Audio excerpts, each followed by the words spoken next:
Nessa aula nós vamos discutir o controle da função cardíaca. Como o coração consegue se adaptar para retornos menores ou maiores de sangue, como ele consegue aumentar a sua capacidade de bombeamento ou reduzir, se for o caso, e assim se adaptando a diferentes condições fisiológicas. Então, há basicamente dois mecanismos que interferem no funcionamento do coração.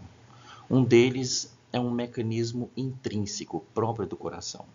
Então, podemos chamar de regulação intrínseca da função cardíaca. Esse mecanismo foi explicado por dois pesquisadores, Otto Frank e Ernest Starling, que com seus trabalhos produziram informações muito valiosas que explicam esse mecanismo de adaptação do coração, conhecido como mecanismo de Frank-Starling, às vezes também chamado de lei de Frank-Starling do coração.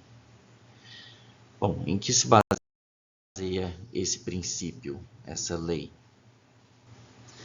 Segundo esse mecanismo, quanto maior a quantidade de sangue que o coração recebe através dos átrios, maior o seu enchimento e, portanto, maior a intensidade da contração ventricular. E assim, também maior a capacidade de bombeamento do coração. Então, de forma bastante simples, se o coração recebe mais sangue, ele bombeia mais sangue. Se ele recebe menos sangue, ele bombeia menos sangue. Claro que existe um limite para isso. Esse aumento do bombeamento cardíaco não é indefinido, não é um aumento infinito. Então, há um certo limite, um limite fisiológico. Mas dentro de condições normais, um coração saudável, segundo esse princípio, é capaz de bombear todo o sangue que chega até ele, não permitindo que ocorra acúmulo de sangue no sistema venoso, isto é, não permitindo que ocorra congestão venosa. Então, graficamente, nós podemos analisar isso da seguinte forma. Então, veja esse gráfico que faz a relação entre o desenvolvimento de força ventricular, isto é, a contratilidade ventricular, e aqui o grau de enchimento ventricular durante a fase da diástole. Então veja que quanto maior o enchimento ventricular e, portanto, quanto maior o estiramento das fibras musculares cardíacas, as fibras ventriculares, quanto maior o enchimento ventricular, né, se você projetar essa curva, né, sobre a segunda, né, aqui no eixo vertical, você observa que na medida em que o coração vai aumentando o comprimento das suas fibras cardíacas, na medida que ele vai enchendo de sangue durante a diástole, né? Então, nesse eixo horizontal, o coração está se preenchendo com sangue. As fibras cardíacas estão se estirando, porque o coração está enchendo. E a cada ponto deste, se você projetar aqui nesta curva, você vê que, à medida que ele vai se enchendo, a força de contração ventricular vai aumentando, até que chegue numa intensidade máxima. A partir dessa intensidade máxima, dessa contratilidade máxima, qualquer aumento adicional do enchimento ventricular e qualquer estiramento adicional das fibras ventriculares resultará em um decréscimo da força de contração, um decréscimo da contratilidade. Então, o coração, segundo esse princípio, segundo essa lei de Frank-Starling, ele aumenta a sua força contrátil na medida em que ele se preenche com maior volume de sangue, na medida em que o volume diastólico final aumenta, Mas este aumento da força tem um limite, né? Todos os corações têm um limite, né?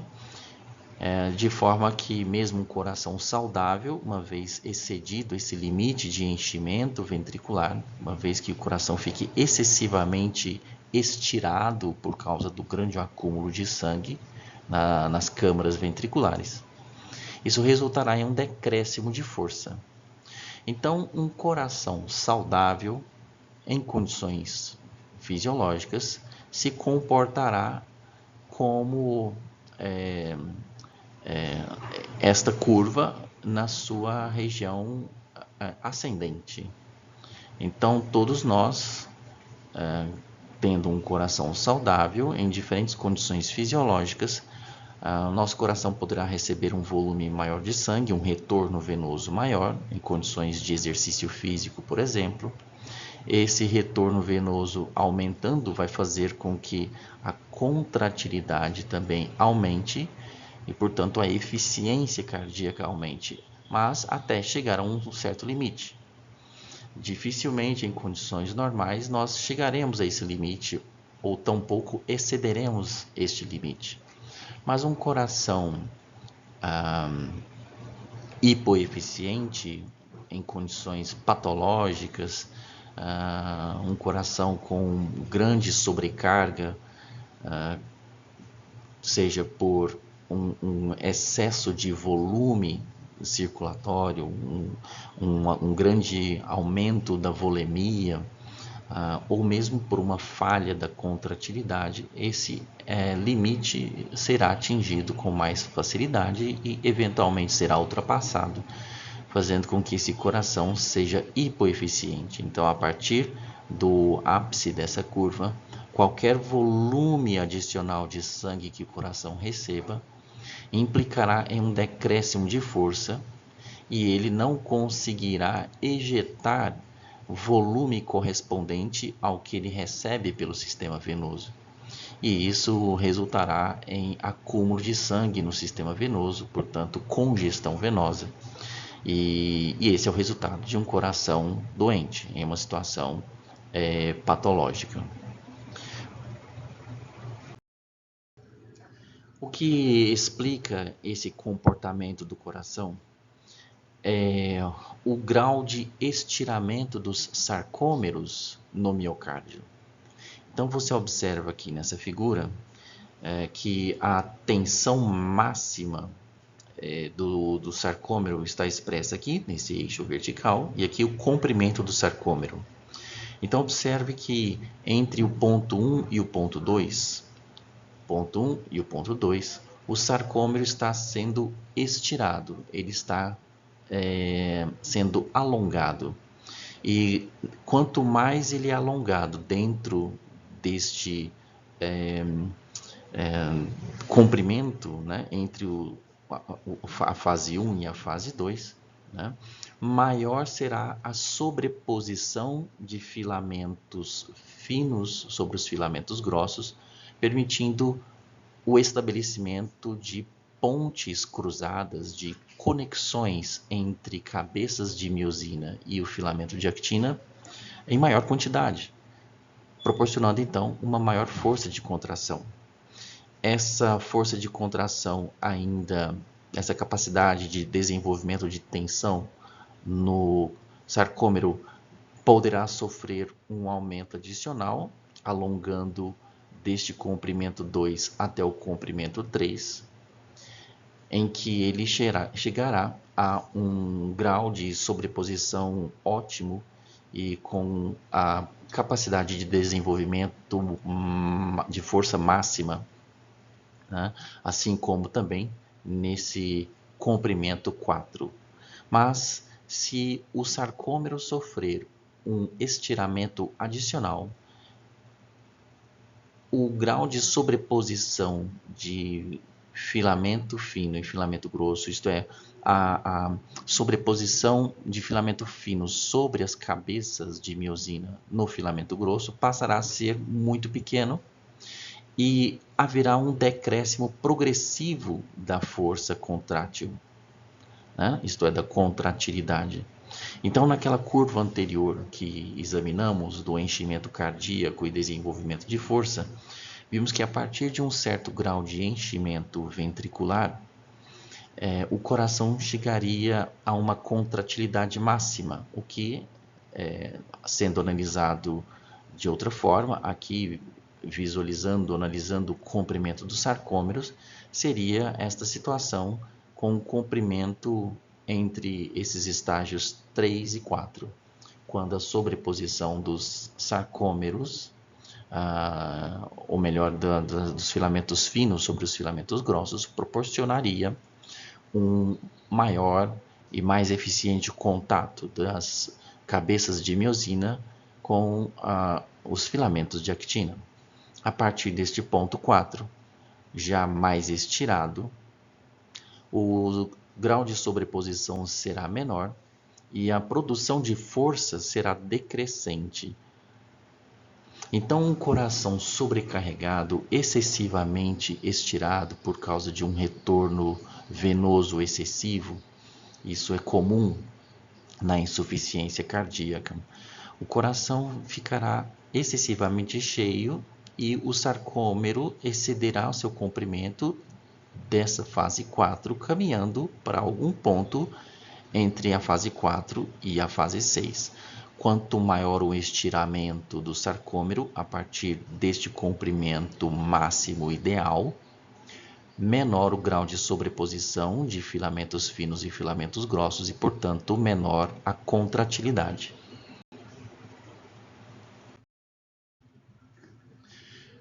Bem, o que vimos até aqui é um processo de ajuste automático do coração, na medida em que ele recebe quantidades variáveis de sangue e com enchimentos também variáveis e comprimentos igualmente distintos do sarcômero, ele é capaz de ajustar a sua força, né?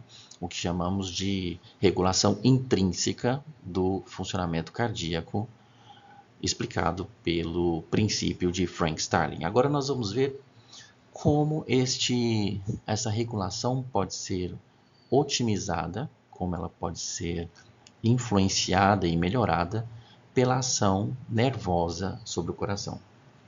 Então, sabemos que o coração é influenciado pelo sistema nervoso autônomo, tanto pelo sistema nervoso simpático, quanto pelo sistema nervoso parasimpático.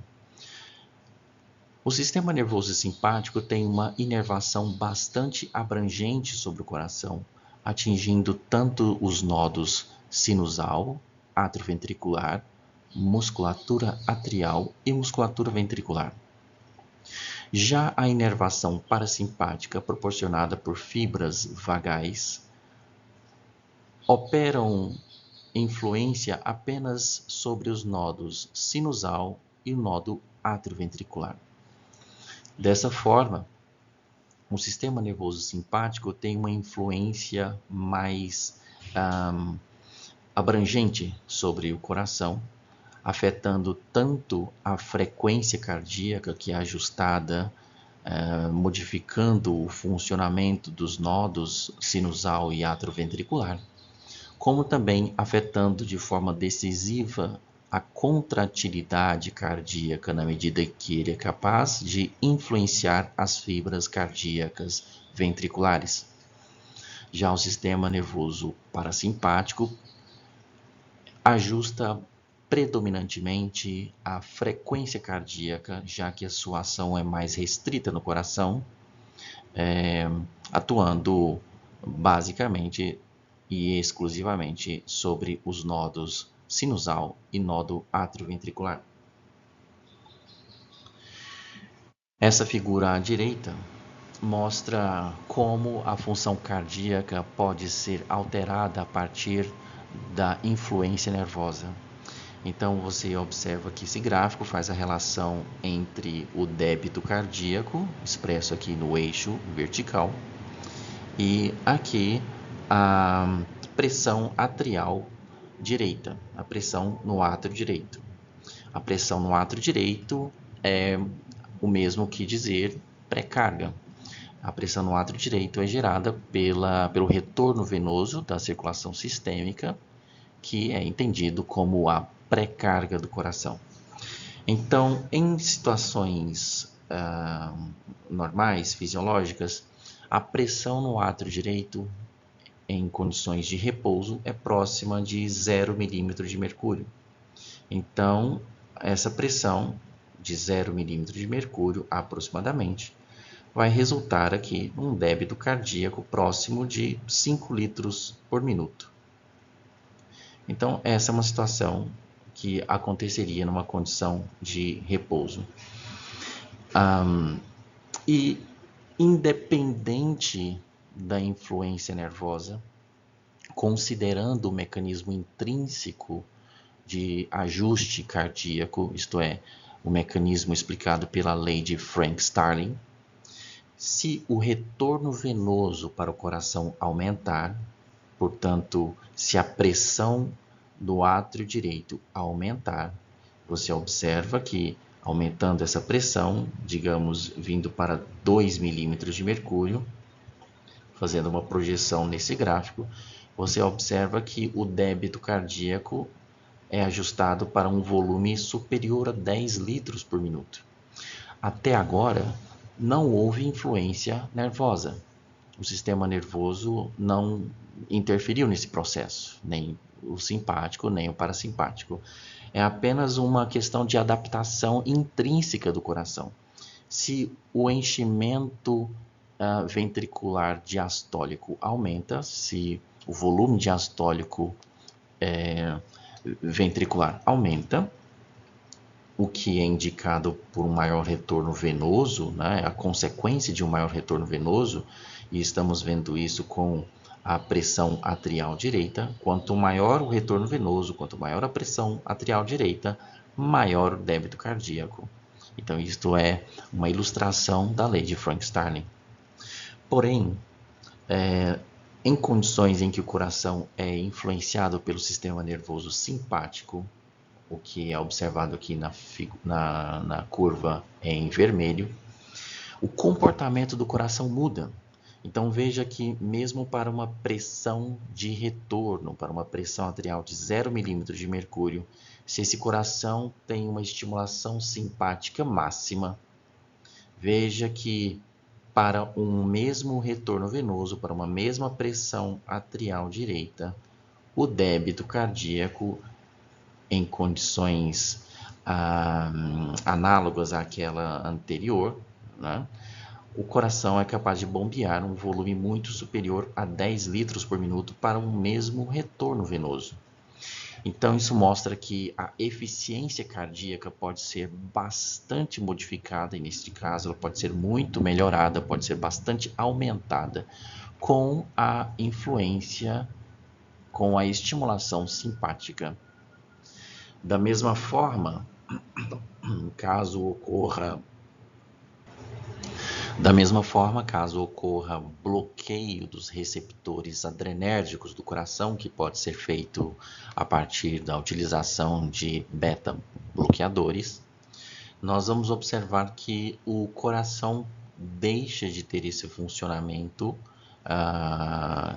que apresentava aqui nessa situação normal e passa a ter esse comportamento expresso por essa curva verde, em que não há influência do sistema nervoso simpático. Neste caso aqui, o coração está sob influência simultânea, tanto dos sistemas nervosos simpático e parasimpático. Na curva vermelha, a estimulação simpática se tornou máxima e, portanto, a eficiência dele aumentou. Na curva verde, foi utilizado bloqueio adrenérgico por meio de drogas beta-bloqueadoras e a influência simpática sobre o coração foi abolida.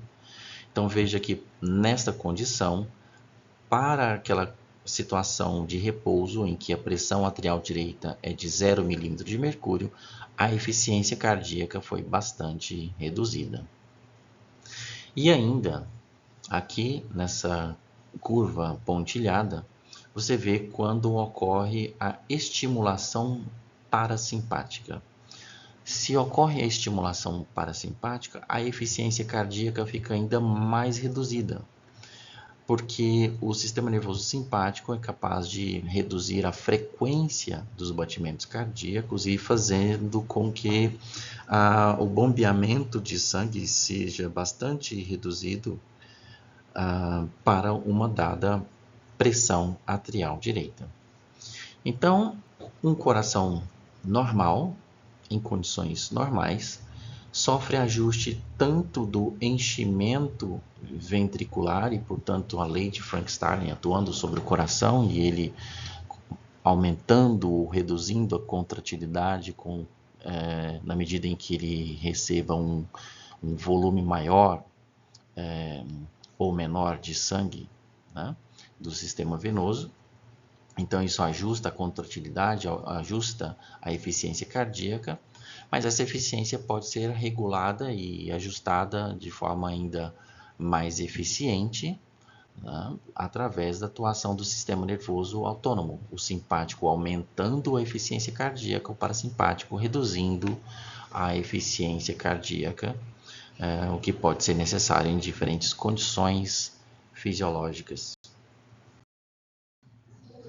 Então, nessa figura, você observa o que acontece com a adição de uma droga simpatomimética, neste caso o isoproterenol, que é um agonista de receptores adrenérgicos, uma droga que estimula receptores adrenérgicos. E você observa que, na comparação com o controle, que seria essa curva preta, nós teríamos aqui um primeiro batimento cardíaco, e num animal controle, o segundo batimento cardíaco aconteceria aqui acompanhando essa curva preta. Mas, com a adição de uma droga simpatomimética, uma droga que imita a ação da noradrenalina, o segundo batimento cardíaco foi antecipado em relação ao que aconteceria numa situação controle. Então, a frequência cardíaca com a ação do sistema nervoso simpático, além de aumentar a contratilidade, aumenta a frequência cardíaca. Por outro lado, o efeito do sistema nervoso parasimpático, o efeito vagal sobre os batimentos cardíacos é no sentido contrário, no sentido de reduzir a frequência cardíaca. Então aqui nós temos uma situação controle, representado pela curva preta. Então o animal teria um primeiro batimento cardíaco aqui um segundo batimento cardíaco. Com a adição de acetilcolina sobre o miocárdio, você percebe que o segundo batimento cardíaco é retardado em relação ao momento em que aconteceria numa situação controle. Então, a ação do isoproterenol, que imita a noradrenalina, neste caso aqui, está demonstrando que a frequência cardíaca é aumentada, os intervalos entre os batimentos foi reduzido, e a adição da acetilcolina, que é o efeito vagal, o efeito do parasimpático sobre o coração, é no sentido de aumentar o tempo, o intervalo entre os batimentos cardíacos e, portanto, reduzindo a frequência cardíaca. Uma outra forma de analisarmos a eficiência cardíaca, e agora já partindo para a efetiva análise da eficiência cardíaca, porque até o momento estávamos analisando os mecanismos que ajustam a eficiência cardíaca. Agora vamos analisar a eficiência cardíaca propriamente dita. Então, dispomos de algumas ferramentas fisiológicas para fazer essa análise. E uma delas é a relação entre a variação de pressão e a variação de tempo, né? A DPDT é uma análise que se faz da máxima variação de pressão ventricular dividido pela variação do tempo. Então, neste caso aqui, observe que nós temos nesse eixo vertical a representação da pressão ventricular esquerda. E aqui no eixo horizontal, o tempo. Então, note que na curva A, a curva azul, o coração começou a se contrair neste momento e a pressão ventricular subiu até atingir um grau máximo, algo em torno de 2 centésimos de segundo depois, quando sobrevém a diástole e ele começa a se relaxar. Então, este é o comportamento de um coração normal. Né? Então, se nós traçarmos uma curva, ou melhor, traçarmos uma reta tangencial a esta curva A, nós vamos encontrar aqui uma reta com esta inclinação que representa a dp/dt máxima, né? a máxima variação de pressão ventricular sobre a variação do tempo. Esse é um indicador de contratilidade cardíaca. Seria como a potência de um motor. Tá? Então, esta aqui é a curva, né, de pressão cardíaca, né, em relação ao tempo, e esta reta representa então a contratilidade cardíaca através da análise da variação máxima de pressão em relação ao tempo. Quando o coração é estimulado pelo sistema nervoso simpático, a eficiência dele aumenta. A ação da noradrenalina sobre o coração aumenta a permeabilidade da membrana aos íons cálcio e a interação entre actina e miosina ganha eficiência.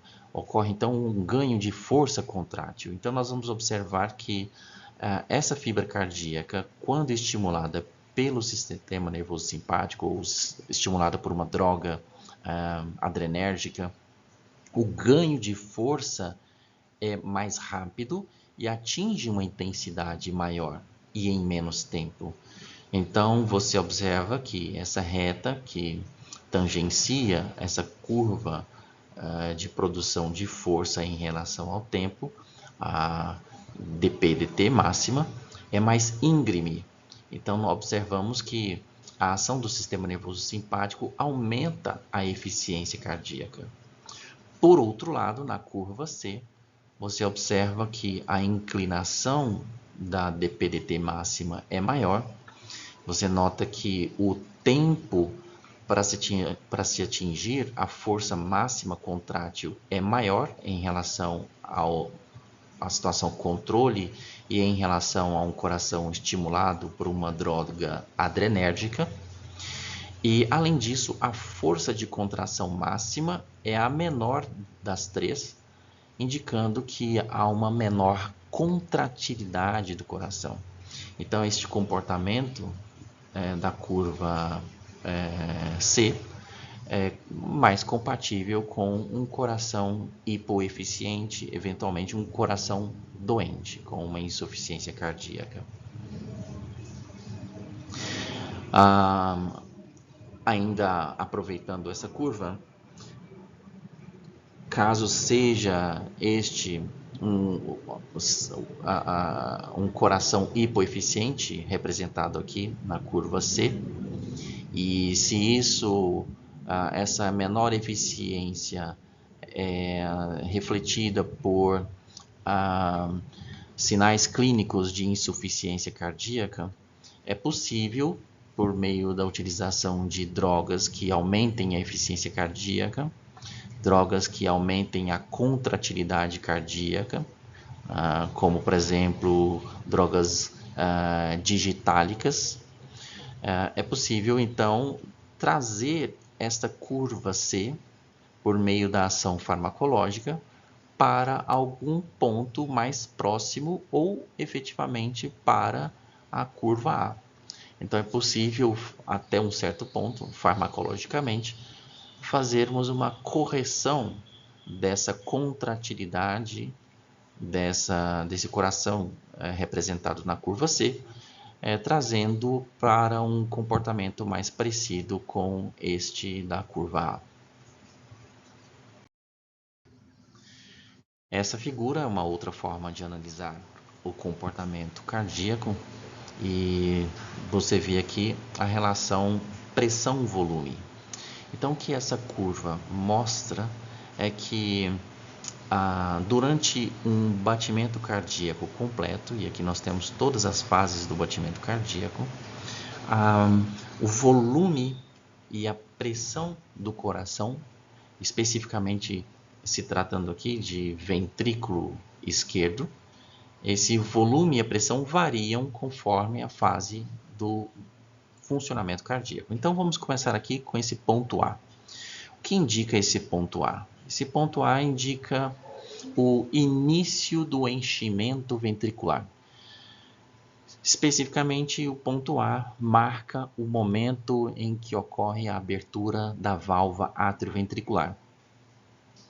Então, quando a válvula atrioventricular, observando esse nível de pressão, então trata-se do ventrículo esquerdo, com a abertura da válvula atrioventricular esquerda, tem início um rápido enchimento ventricular. Então, você observa que o volume ventricular aumentando rapidamente de início, e depois essa velocidade de enchimento vai se tornando um pouco mais lenta, mais gradual.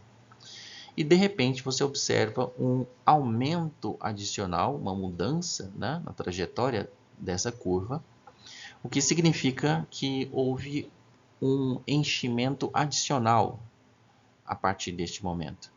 Então esta curva sinaliza que houve a contração atrial e assim a transferência ativa de um volume adicional de sangue para dentro do ventrículo esquerdo.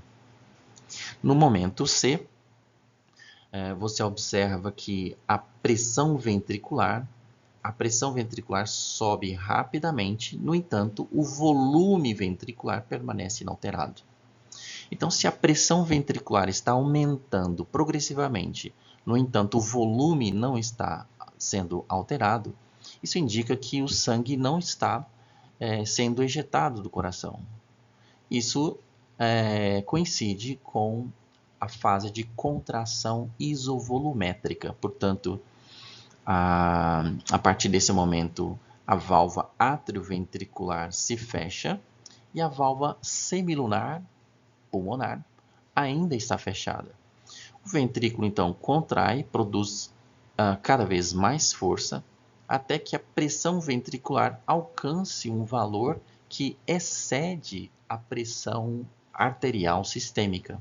Então aqui, em 80 milímetros de mercúrio, a pressão ventricular esquerda está maior do que a pressão arterial sistêmica, gerando então, no ponto D, a abertura da válvula semilunar aórtica.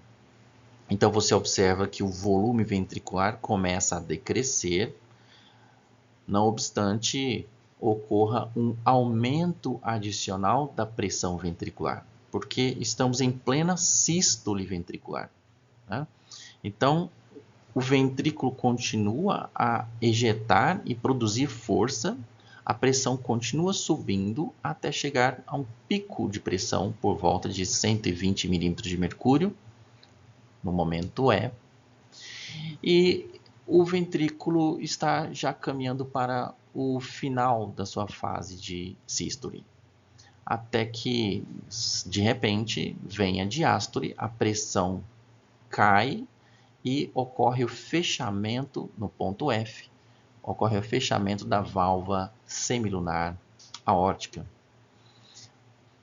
Rapidamente, a pressão ventricular cai sem que ocorra alteração do volume ventricular.